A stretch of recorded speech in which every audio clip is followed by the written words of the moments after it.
Hello, welcome to my YouTube channel. I think I've told you that I've been stamping for quite a long time, and sometimes we've learned techniques in the past and we just forget about using them.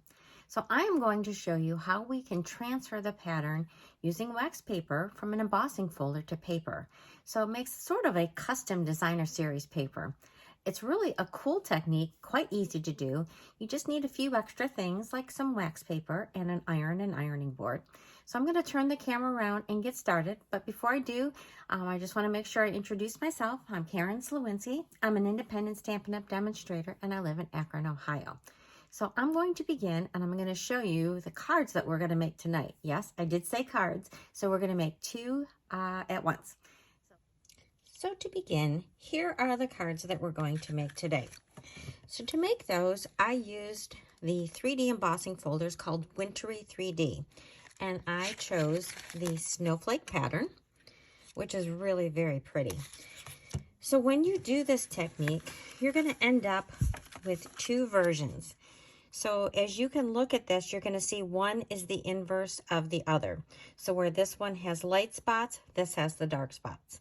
So we're going to make both of them at once, so you might as well make two cards. So I'm going to set those aside for now. I'm also going to be using the Brightest Glow stamp set for the sentiments. And then I'm going to be using some dies that come with the He's All That bundle. So I'm going to be using these two dies. So I'm going to just set those aside so we've got them. All right, what you need to have is you're going to need your card bases, and we are using polished pink. So we're going to go ahead and get those folded and give them a nice good crease with our bone folder. I can set that aside. And here is our second one. Then we are going to need some basic white. So we are going to need 4 pieces of basic white. And these all measure the same, even though after we're done doing our pattern transfer, we're going to trim them down. We're going to start out the same. They are 3 1/4 by 4 3/4. So I'm going to take 2 of those. And then you also need a piece of wax paper, the same exact size as this paper here. Now I do like to cut this a little bit larger than what I want to use in my card. So if I were using a larger embossing paper, I'd probably cut a full 1/4 size sheet of basic white to do the pattern transfer, and then I can trim it down to size. So for this one, I know that I'm going to trim it down, but I'm going to start out with this wax paper. Now I've used, this is Cut Right, it's made by Reynolds. In fact, this has been around for a very long time, and by doing this, I used up almost all of it. I've got just a little bit left. But that is what you want. You do not want parchment paper. You want actual wax paper. So the first thing that we have to do is take our wax paper and put it in our embossing folder. And then we're going to close this up, and then I'm going to go run this through the Stampin' Cut and Emboss machine, and I'll be right back. All right. So when I open it up, this is what the wax paper looks like. So I'm done with my embossing folder. I can just go ahead and put that aside. Then you want to make a sandwich. So you're going to put this between 2 of your layers, and you want it to line up. Okay, so you're just going to want to have it like this. And then you're going to need a piece of ordinary paper. You could have a piece of copier paper. I have some, and you're going to fold that in half, and you're going to put this in the middle, just like that. Then you need to bring in your iron. So I've got my iron heating up. I'm going to move some stuff out of the way so I can bring it up here. And we are going to iron this with a dry iron. You do not want any steam. So let me just move this out of the way, and I will get set up with my iron. All right, I've got my iron, and I am just going to iron over this. And you just want to keep your iron moving. You don't want to burn it. But you're going to be transferring that pattern from the embossed wax paper onto those 2 pieces of paper. And I don't really know quite how long it takes. I just kind of do it for, you know, a few seconds, maybe up to a minute or so. All right, and I'm going to move my iron out of the way. Move that, move my ironing board. This is a nice handy dandy little travel size one, so it worked out quite well. So now we have our piece, and this is the piece that we just ironed. So I am going to open this up. I'm just going to open it like this, and I'm going to remove the wax paper. So the wax paper has smoothed out. There's really not much texture to it. You can still see the embossed pattern, and you could probably even use this on a card. I've saved all the ones that I've done. And these are your two pieces. Now it's important to keep this side up because you can't feel anything, you can't really see anything. But this is where we are going to apply our color. So I have my blending brush. I'm going to move one out of the way, and I have my polished pink ink.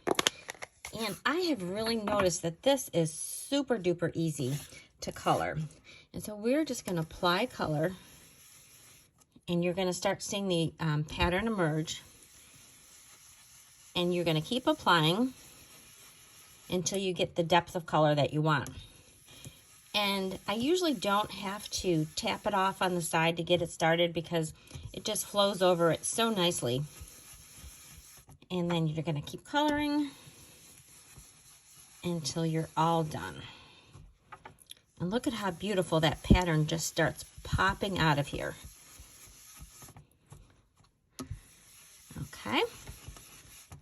So I think that looks lovely. I'm going to switch over to this one. And this is where we're going to see the inverse pattern. I'm going to quickly do this. I'll probably speed this up. All right, we have both of them done. And look, if I put them side by side, you can see, especially when you look at this big snowflake, how beautiful that looks. So the next thing we have to do is trim these down. So I'm going to bring in my little trimmer, and we want to trim these down to be 3 inches by 4.5. So I'm going to just trim. I'm going to trim a little bit around all these edges here.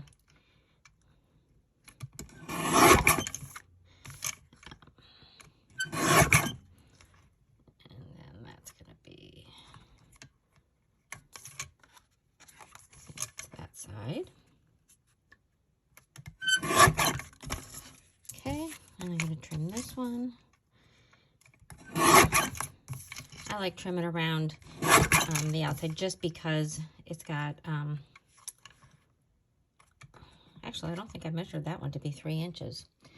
Better go back and do that. And then 4.5. Make sure I did this one to 3 inches. All right. So now we have our two pieces. And we can go ahead and use those other two white pieces and mat those. So grab out my glue. Got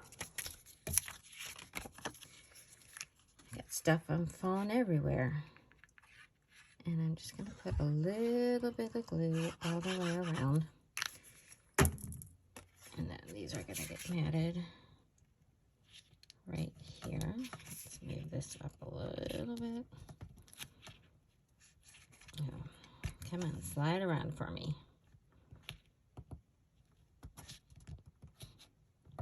That's always the nice thing about the glue, is that you can slide it around. And it's got a little bit curvy for when we ironed it. So I'm putting a little bit extra glue on here.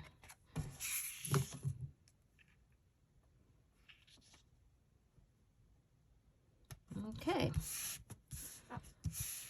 So now we can go ahead and add this to our card base. And we're going to put this on at an angle.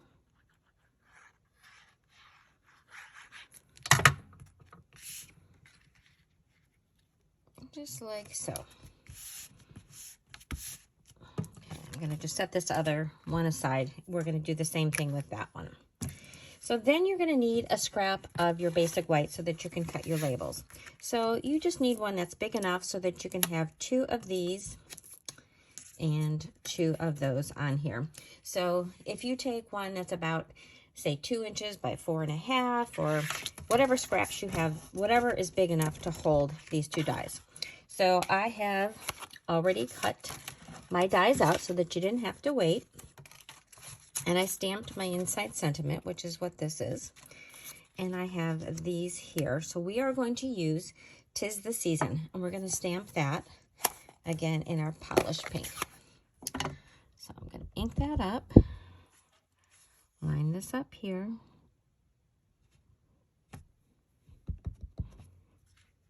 And I got to move this so I can see it with the camera not in the way. Okay, set that aside. And then the only thing we need to do is add our ribbon. So this is our white glittered organdy ribbon.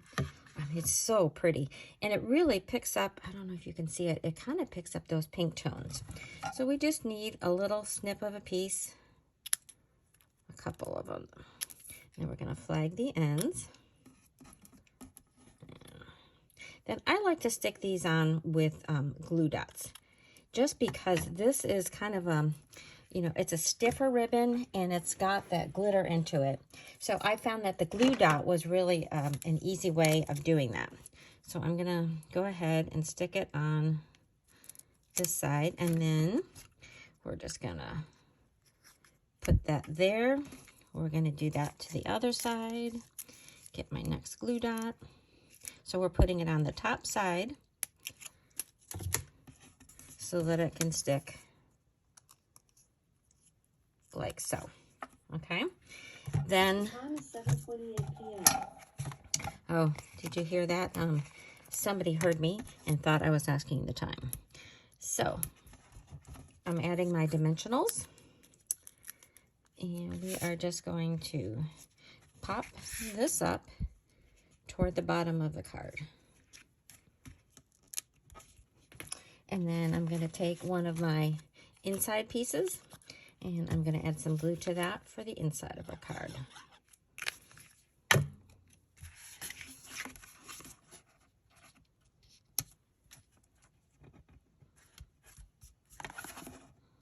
That slid.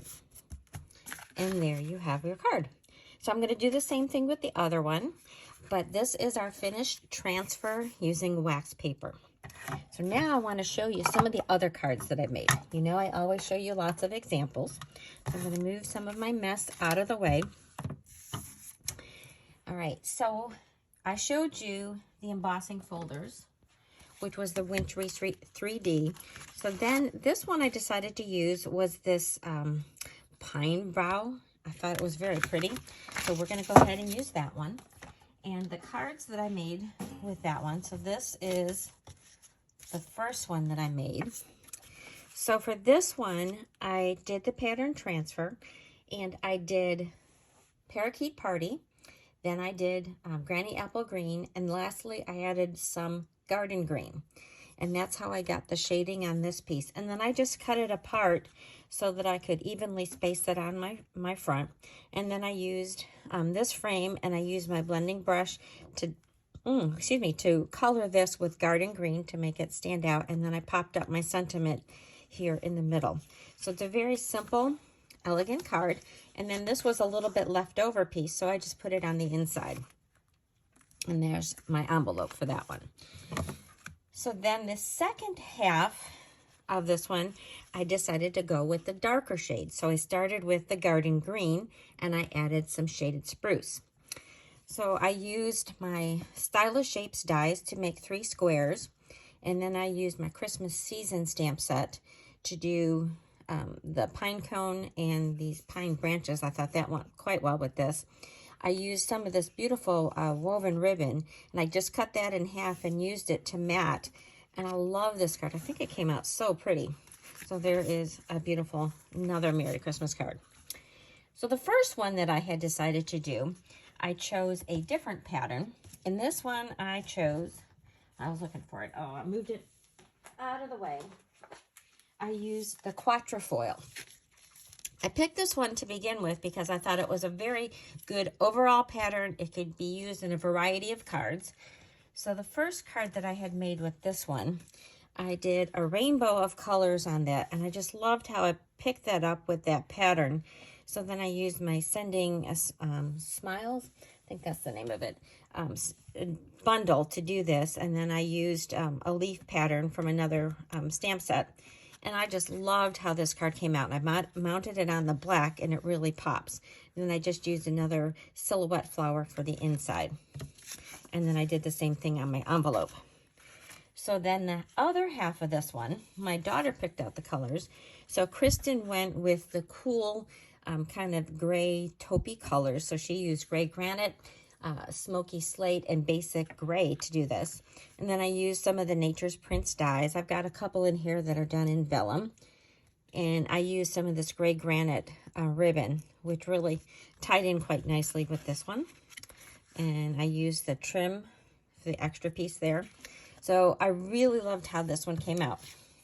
And then there's the envelope. So then I went back to another new folder. This one is called the Whimsical Woodland folder.